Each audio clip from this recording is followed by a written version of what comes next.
జగన్మోహన్ రెడ్డి గారికి 5 కోట్ల మంది ప్రజలు ఉన్నారు.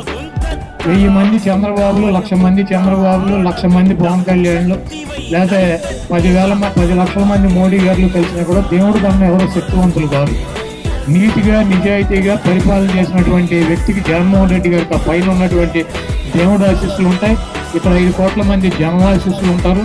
సూర్యుడు తూర్పును ఉదయించకుండా పడమర ఉదయిస్తాడు నాకు తెలియదు, కానీ రేపు మేలో జగన్మోహన్ రెడ్డి గారిని ముఖ్యమంత్రిగా ప్రమాణ స్వీకారం చేయకుండా ఆపగలిగినటువంటి దమ్ము సత్తా ఉన్నటువంటి మగాడు ఈ రాష్ట్రంలో ఎవడో ఇంత పుట్టలేదు, పుట్టబోడని కూడా తెలియజేస్తూ